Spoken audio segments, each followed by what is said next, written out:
Le président de la République, Alassane Ouattara, est depuis hier après-midi au Togo. À Lomé, il a eu une série de rencontres. Le chef de l'État a rencontré toutes les composantes de la classe politique togolaise. Président en exercice de la CEDEAO, il a invité les leaders des partis politiques à des élections législatives apaisées qui se tiendront le 25 juillet. Notre envoyé spécial à Lomé, Viviane Aïmer.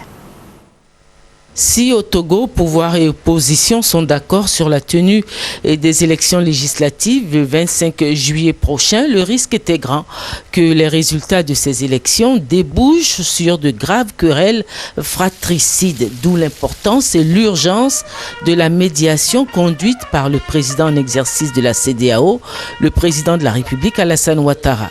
Ainsi, au cours de son séjour de moins de 48 heures au Togo, le chef de l'État ivoirien a rencontré toute la classe politique togolaise, ainsi que les structures et organisations impliquées dans la résolution de la crise politique dans ce pays. Après le tête-à-tête qu'il a eu jeudi à son arrivée avec le président Faure Sozimna Gnassingbé, le chef de l'État ivoirien a eu vendredi plusieurs entretiens. Tout d'abord au palais présidentiel où il a été reçu par le chef de l'État togolais pour un tête-à-tête, suivi une heure plus tard par une seconde rencontre qui a enregistré cette fois la présence du président nigérian Goodluck Ebele Jonathan.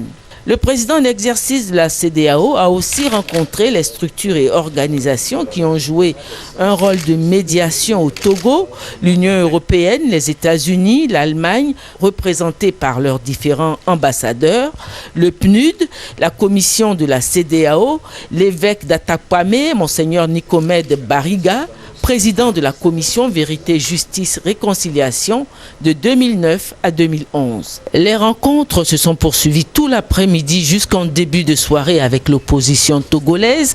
Un premier groupe composé par l'opposition radicale, à savoir la coalition Arc-en-Ciel et le collectif Sauvons le Togo, le CST.